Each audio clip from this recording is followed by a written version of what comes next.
तर पितृदोष दूर करण्यासाठी ज्याच्या पत्रिकेत पितृदोष सांगितला जातो अशा जातकांनी रोज नित्यनेमाने दही भात कावळ्याला आपल्या पितरांच्या नावाने ठेवावा। हा उपाय पितृपक्षात रोज करावा, पण पुढेही चालू ठेवला तरी चालेल।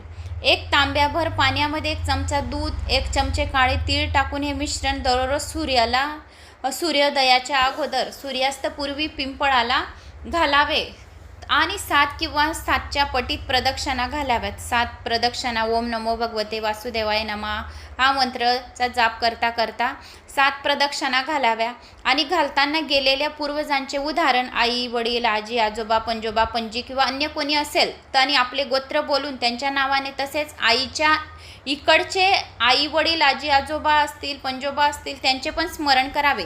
म्हणजे आपल्या आई वडिलांच्या बी कुलातील सासऱ्यांच्या बी कुलातील दोघांचे स्मरण करावे आणि प्रदक्षिणा झाल्यावर नमस्कार करताना सर्व पितरांना समर्पयामी असे म्हणावे।